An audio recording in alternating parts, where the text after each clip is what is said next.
नमस्कार, आप देख रहे हैं आपका शहर आपकी खबर और मैं हूं आपके साथ सुकन्या सिंह। लोकसभा में 124वां संविधान संशोधन विधेयक चर्चा के बाद पूर्ण बहुमत से पास हो गया। इसके तहत अनारक्षित वर्ग के आर्थिक रूप से पिछड़ों को 10% आरक्षण देने का प्रावधान किया गया है। संशोधन विधेयक के बारे में सदन में कैबिनेट मंत्री थावरचंद गहलोत ने कहा कि इस बिल के तहत पूरे देश के सभी शैक्षणिक संस्थानों में उस वर्ग के गरीबों को आरक्षण दिया जाएगा जो मौजूदा आरक्षण व्यवस्था के लाभ से वंचित हैं। इसका मतलब है कि गरीब हिंदुओं के साथ साथ गरीब मुस्लिमों और ईसाइयों को भी इस बिल का लाभ मिलेगा। उन्होंने ये भी साफ किया कि गरीबों के लिए ये 10% आरक्षण मौजूदा 49.5% आरक्षण कोटे के अतिरिक्त होगा। The motion is carried by majority of the total membership of the House and by majority of not less than Article 368 of the Constitution. क्यों ओपन करें, अब करना ये। Lobbies may be open. Ayes 323, noes 3. The motion is carried by majority of the total membership of the House and by majority of not less than Article 368 of the Constitution. Lok Sabha में 3 के मुकाबले 323 वोटों से पास होने के बाद आज सवर्ण आरक्षण संशोधन बिल राज्यसभा के पटल पर रखा जाएगा। उच्च सदन में मोदी सरकार को बिल पास कराने के लिए 2/3 यानी 163 वोटों की जरूरत होगी। मौजूदा समय में राज्यसभा में बीजेपी गठबंधन के पास 88 सांसद हैं। इनके अलावा कांग्रेस के 50, सपा के 13, बीएसपी के 4, एनसीपी के 4 और आम आदमी पार्टी के 3 सांसदों ने बिल का समर्थन किया है। टीएमसी, अन्ना द्रमुक, बीजेड, टीडीपी और टीआरएस में से किसी एक सांसद के समर्थन करने पर राज्यसभा में ये बिल आसानी से पास हो जाएगा। प्रधानमंत्री मोदी ने ट्वीट कर बिल का समर्थन करने वाले सांसदों को शुक्रिया कहा। बता दें कि नौकरियों और शैक्षणिक संस्थानों में गरीब सवर्णों को आर्थिक आधार पर 10% आरक्षण देने की तैयारी है। मौजूदा समय में ओबीसी को 27%, एससी को 15% और एसटी को 7.5% आरक्षण मिला हुआ है। अगर राज्यसभा में भी सवर्ण बिल पास हो जाता है तो कुल आरक्षण 49.5% से बढ़कर 59.5% हो जाएगा।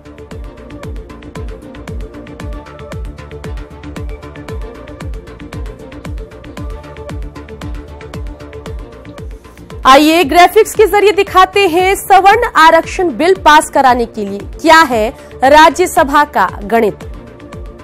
उच्च सदन में मौजूदा सांसदों की कुल संख्या 244।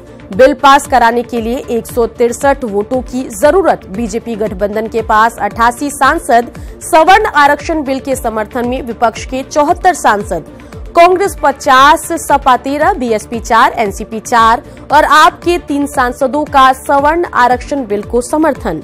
टीएमसी 13, एआईएडीएमके 13, बीजेड 9, टीडीपी 6 और टीआरएस 6 में से 1 वोट मिला तो bill pass.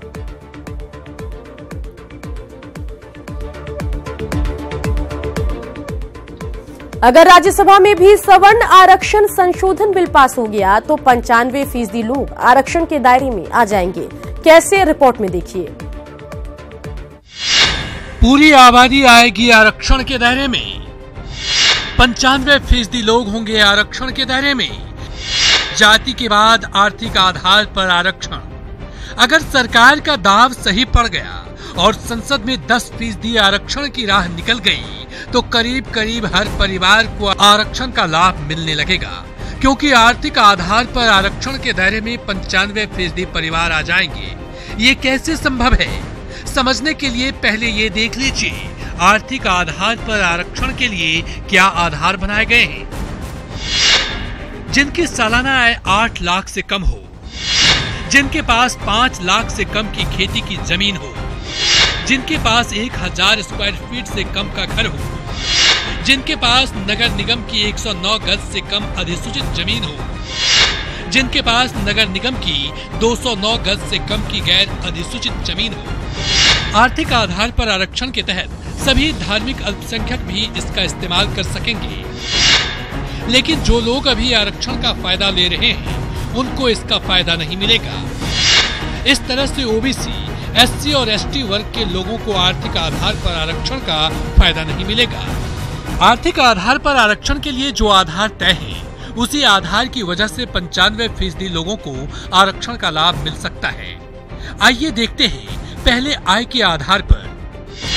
Income tax department और NSSO की रिपोर्ट की माने तो 95% आबादी की आय 8 लाख से कम है। NSSO सर्वे 2011-12 के मुताबिक प्रति महीने ग्रामीण क्षेत्रों में प्रति व्यक्ति आय 2,625 रुपए है। NSSO सर्वे 2011-12 के मुताबिक प्रति महीने शहरी क्षेत्रों में प्रति व्यक्ति आय 6,015 रुपए है। सरकारी आंकड़े के अनुसार प्रति व्यक्ति आय 1.25 लाख सालाना बताई गई है। यानी परिवार में 5 लोग भी कमाते हैं तो सालाना आय 6.25 लाख की होगी। 2.3 करोड़ लोगों ने ही अपनी आय 4 लाख से अधिक बताई है। यानी 2 लोग भी कमाते हैं तो 1 करोड़ परिवार ही 8 लाख आय वाले वर्ग में आएंगे। 1 करोड़ परिवार भारत की आबादी की महज 4% है। अगर आय की जगह जमीन और घर को आधार बनाया जाए तो भी ज्यादा फर्क नहीं पड़ने वाला, क्योंकि कृषि जनगणना 2015-16 के अनुसार भारत में 86.2% लोग 2 हेक्टेयर से भी कम जमीन के मालिक हैं। NSSO रिपोर्ट 2012 के अनुसार धनी माने जाने वाली 20% आबादी के घर का साइज 45.99 स्क्वायर मीटर से कम है। मतलब साफ है, 500 स्क्वायर फीट से भी छोटे घरों में भारत की बहुमूल्य आबादी रह रही है। घर और जमीन के आधार पर भी 80 से 90% आबादी आरक्षण के दायरे में आ जाएगी। यानी साफ है, बीजेपी ने घर घर मोदी का जो नारा दिया था वो घर घर आरक्षण के जरिए पूरा करने की फिराक में है। Bureau report, news 18 network. Ayodhya विवाद पर सुनवाई के लिए संवैधानिक बेंच को मंजूरी मिल गई है। चीफ जस्टिस रंजन गोगोई ने मामले की सुनवाई के लिए 5 सदस्यीय संविधान पीठ के गठन को मंजूरी दे दी है, जिसके बाद ये पीठ 10 जनवरी को मामले की सुनवाई करेगी। साथ ही यही बेंच तय करेगी कि मामले की सुनवाई रोजाना होगी या नहीं। आपको बता दें कि लंबे अरसे से मांग की जा रही है कि अयोध्या विवाद मामले की सुनवाई रोजाना की जाए ताकि जल्द ही इसमें फैसला आ सके। संविधान पीठ में CJI रंजन गोगोई के अलावा justice SA Bobde, justice NV Ramana, justice UU Lalit और जस्टिस DY चंद्रचूड़ शामिल हैं।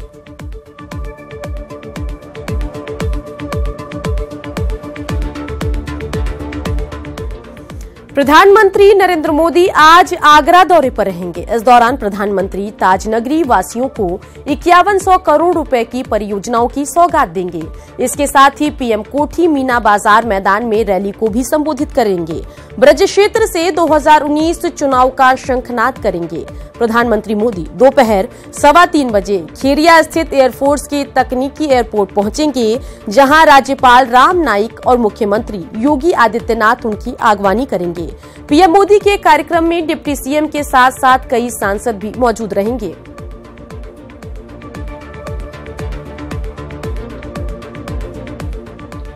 कुंभ में शाही स्नान के लिए आने वाले 10 नाम सन्यासी, साधु और महंतों के अखाड़े हैं। उनका परिचय तीर्थ, आश्रम, सरस्वती, भारती, गिरी, पूरी, वन, पर्वत और सागर से होता था। एक जमाने में ये सब संगठित थे, लेकिन मतभेद के कारण ये सभी अखाड़े अलग हो गए हैं। आइए जानते हैं अखाड़ों की अद्भुत दुनिया के बारे में।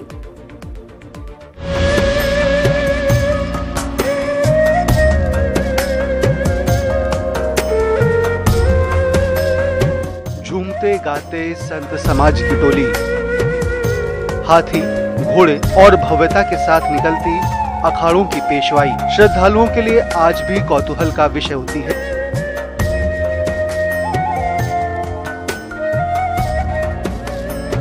कुंभ में अखाड़ों की अपनी अपनी अद्भुत लीला है। कहा जाता है कि आदि शंकराचार्य ने सदियों पहले बौद्ध धर्म के बढ़ते प्रसार और मुगलों के आक्रमण से हिंदू संस्कृति को बचाने के लिए अखाड़ों की स्थापना की थी।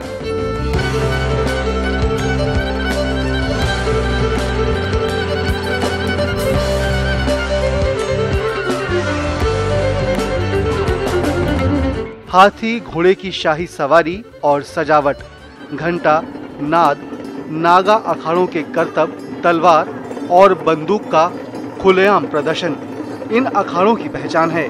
यह संतों का वह दल है जो शस्त्र विद्या में पारंगत होता है।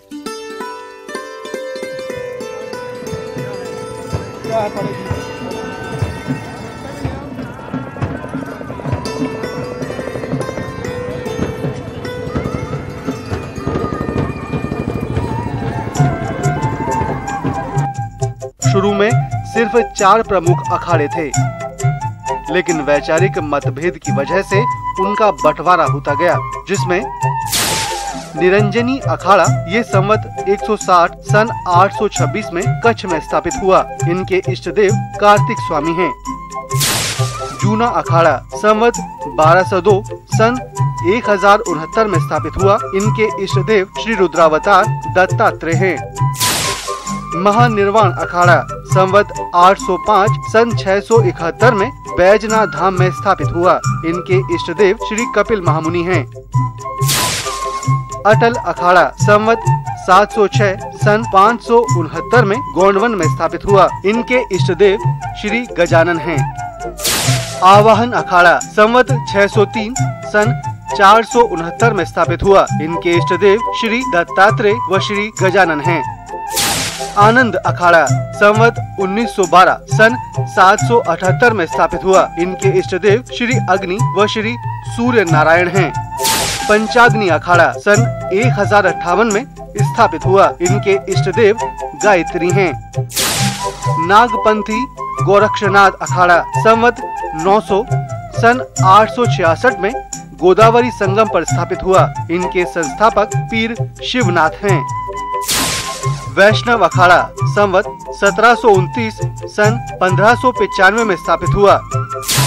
उदासीन पंचायती बड़ा अखाड़ा संवत 1844 सन 1910 में स्थापित हुआ। इनके संस्थापक श्री चंद्र आचार्य उदासीन हैं। उदासीन नया अखाड़ा संवत 1902 सन 1710 में स्थापित हुआ। इनके प्रवर्तक महंत सुधीर दास थे। निर्मल पंचायती अखाड़ा संवत 1918 सन 1784 में स्थापित हुआ। इसकी स्थापना दुर्गा सिंह महाराज ने की। शैव, वैष्णव और उदासीन पंथ के सन्यासियों के मान्यता प्राप्त कुल 13 अखाड़े हैं। पहले आश्रमों के अखाड़ों को बेड़ा अर्थात साधुओं का जत्था कहा जाता था। पहले अखाड़ा शब्द का चलन नहीं था। अखाड़ा शब्द का चलन मुगल काल से शुरू हुआ। यह जुर्म करने वाले साधुओं को अखाड़ा परिषद सजा देता है। छोटी चूक के दोषी साधु को अखाड़े के कोतवाल के साथ गंगा में 5 से लेकर 108 डुबकी लगाने की सजा दी जाती है। डुबकी के बाद वह भीगे कपड़े में ही देवस्थान पर आकर अपनी गलती के लिए क्षमा मांगता है, फिर उसे माफी मिलती है। अखाड़े में मौजूद नागा साधु यदि विवाह कर लेता है या दुष्कर्म का दोषी होता है या फिर चोरी करते पकड़ा जाता है, उसे अखाड़ा की अदालत सजा देती है। नागा बनने के दौरान अखाड़ा कानून मानने की शपथ दिलाई जाती है। जो उसे नहीं मानता उसे निष्कासित कर दिया जाता है। अखाड़ा के साधुओं के लिए भारतीय संस्कृति के दर्शन और सनातनी मूल्यों का अध्ययन और अनुपालन जरूरी होता है।